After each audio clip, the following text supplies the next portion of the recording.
Welcome to Nguyen Nam Podcast Channel. Rottweilers, American Staffordshire Terriers, are loving, loyal, ideal family pets. Yet they are sometimes misunderstood and assumed to have traits that a good representative of their breed would not possess. So why is a story about the smallest of all AKC-registered breeds talking about these big guys? Because Chihuahuas have also been subjected to a few undeserved misconceptions.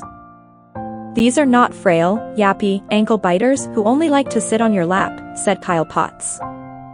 As president of the Chihuahua Club of America, she's been around enough of these little charmers to know.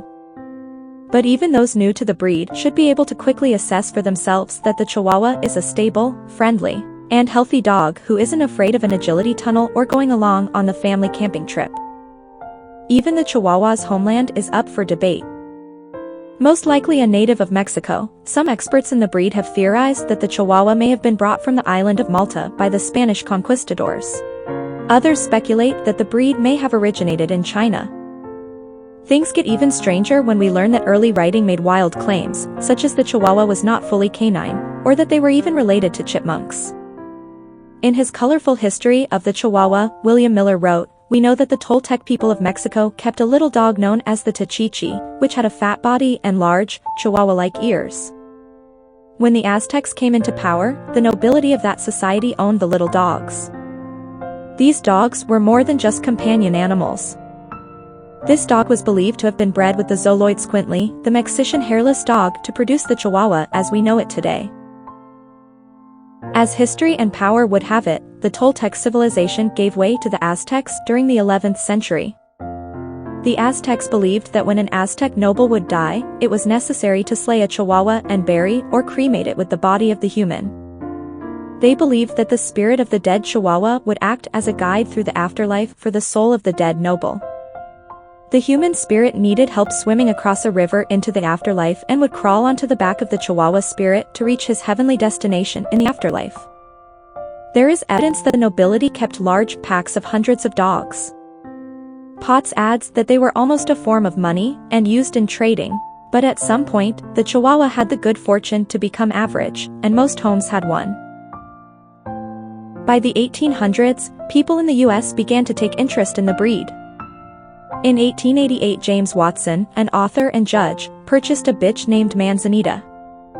Owen Wister, author of The Virginia, also imported a Chihuahua named Carranza, which became the dog that produced the famous bloodlines, Marron and Perito. Surprisingly, most of the imports at this time were long coats, not the popular smooth coat. And some believe the long coats were bred out of Pomeranians or Papillons.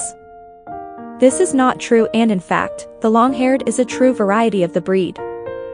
Approximately 20 years later, the AKC recognized the breed in 1904 with the first registered Chihuahua midget owned by H. Rayner of Texas.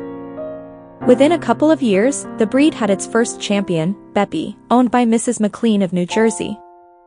The Chihuahua Club of America, founded in 1923, was created to develop a community of Chihuahua breeders and further the breed in the United States. The founders included Mrs. Henrietta Proctor Donnell, Ida H. Garrett, Alice Dobbs, Rose Clark, Muller, and Clara Dobbs. One of their most notable members included Helen Nowicki, a Chihuahua breeder among other breeds, and the editor of Dog World magazine. Mrs. Dobbs was instrumental in establishing the annual specialty show, which was first conducted on May 19, 1928 at the Queensboro Kennel Club show with 42 dogs entries, 14 males and 28 females. Within a few years, the club decided to hold their annual meeting and specialty show in Chicago indefinitely. This move created a more centralized meeting location for members, and ultimately the breed's registration with the AKC grew from then on. Some of the earliest breeders included Mrs. Harry Peaster of Philadelphia, who owned the La Rex doll kennels. The kennel produced a record number of champions and provided the foundation stock for other well-established dogs. La Oro Kennel, which produced national champions, was owned by legendary breeder Anna Vineyard, who served as president of CCA during the 1950s. It took over 50 years before the long and smooth coats were exhibited at dog shows. In 1952, they were separated into two varieties, with the smooth coat being the preferred variety as pets.